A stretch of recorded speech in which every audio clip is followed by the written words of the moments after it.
صحابہ کے شاگرد امام اعظم ابو حنیفہ رحمہ اللہ ارشاد فرماتے ہیں تلک دماء قد طہر اللہ ایدینا فلنطہر السنتنا. فرمایا یہ صحابہ کرام کی جو آپس میں جو مشاجرات ہوئے ہیں نا، تو یہ وہ حروب اور جنگیں ہیں جن سے اللہ تعالیٰ نے ہمارے ہاتھوں کو خون لگنے سے بچایا ہے. ہمیں چاہیے ہم اپنی زبانوں کو بھی یہاں غلیظ نہ کریں. یہ نظریہ ہے امت کا. لیکن مرزا جو ہے جیلمی صاحب، اس کا کام ہی ہے بس کوئی مرزے شرزے والے کام ہی ہے، اس نے تو بیٹھ کے یہی کام ہی کرنے ہیں. تو کہتے ہیں کہ ہم آپ کے خلاف بولیں گے. تو بول، جہنم بھی تو کس کے لیے بنی ہے؟ قانون حکومت موجود ہے. میں نے تو جیلم کے علماء کو کہا ہے آپ اس کے خلاف ریٹ دائر کریں، اور اس کو ایک دفعہ آپ اسے تھانے لگوا دیں، پھر میں دیکھتا ہوں کہ معاملہ ٹھیک ہوتا کیسے نہیں ہے. بڑوں کو تھانوں نے سیدھا کر دیا. یہ میں نہیں حضرت، ہائے میں کو ساہ دا مسئلہ ہے، ساہ دا مسئلہ ہے، ہائے ہائے ساہ لو. شہباز گل دی بولتی بند تھی گئی، رندہ پھرے سا حالے تے بچڑے تے رانے ثناء اللہ دی حکمت نہیں چلی. کل حکیم سے باکھے حکیم ثناء اللہ آکے ایندہ علاج پیم زج کو نہیں، ایندہ علاج میڈے کو لے. ٹھیک ہے، تو اس مرزا جیل میں کو آپ ذرا لگوائیں نا دو چال، سمجھ آئے صحابہ کے خلاف بکواس کیسے کر دیں. صحابہ اور اہل بیت کی گستاخی پہ تو قانون موجود ہے کہ 3 سال قید با مشقت ہے. تو یہ بکواس کرتے ہیں تو آگے آنا چاہیے. باقی آپ کہیں بھئی اس پر روشنی ڈالیں، کیا روشنی ڈالیں؟ جو خود اندھیرے کا اور تاریکی کا مرکب ہو، اس پر کیا روشنی ڈالنا ہے؟ لوگ میں حیران ہوں، لوگ اس کے دین کی بات پتہ نہیں سنتے کیسے. بھائی سنیں، مجھے بتاؤ، وہ انجینئر ہے، حافظ نہیں ہے، عالم نہیں ہے، قاری نہیں ہے، مفتی نہیں ہے، محدث نہیں ہے، جسٹ انجینئر ہے. انجینئر کا کام مسئلے چیک کرنا ہوتا ہے یا سڑکوں کو چیک کرنا ہوتا ہے؟ اس سے یہ پوچھیں بھی تھلی ڈنگی ہے کہ سدھی ہے، سڑک سیدھی ہے یا ٹیڑھی ہے، اس پر کتنے بوریاں سیمنٹ اور کتنے جو ہے نا ٹریکٹر ریت کے لگیں گے، یہ پوچھیں. غلط آتا صحیح؟ تو یہ بتائیں اسے، جو اس کے فیلڈ ہے وہ اس سے پوچھیں. آپ اس سے مسئلے چیک کراتے ہو. ہاں، انجینئر علی مرزا سے میں ایک جملہ کہتا ہوں، تو مولوی ہوتا نا، ہم تجھ سے مولوی والی بات کرتے ہیں. مولوی بھی ہو، انجینئر بھی ہو، مسئلہ نہیں ہے. جیسے حضرت پیر ذوالفقار احمد نقشبندی دامت برکاتہم العالیہ ہیں، انجینئر بھی ہیں اور عالم بھی ہیں، پیر صاحب بھی ہیں. کبھی کسی نے اعتراض کیا؟ تو مولوی تو بن جائے.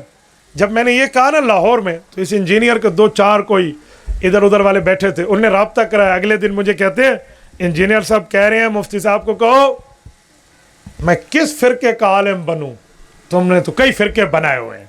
میں نے کہا بچوں تمہاری چھوٹ اس پہ بھی نہیں ہے، کسی فرقے کا عالم بن جا، مولوی تو ہوگا نا. تو پھر ہمارے سامنے کسی کا بن جا، تو کسی کا بھی نہیں ہے. تو نہ 3 انچ نہ 13 انچ، نہ ہی ہے نہ شی ہے، تو ویسے گنتے. بھائی یوں نہیں ہوتا، کچھ تو دیکھیں. تو اس کے جو کام ہے اس سے وہی کام آپ کرائیں. دین علماء سے ملتا ہے تو علماء سے سمجھیں. جزاکم اللہ تعالی وآخر دعوانا ان الحمد للہ رب العالمین.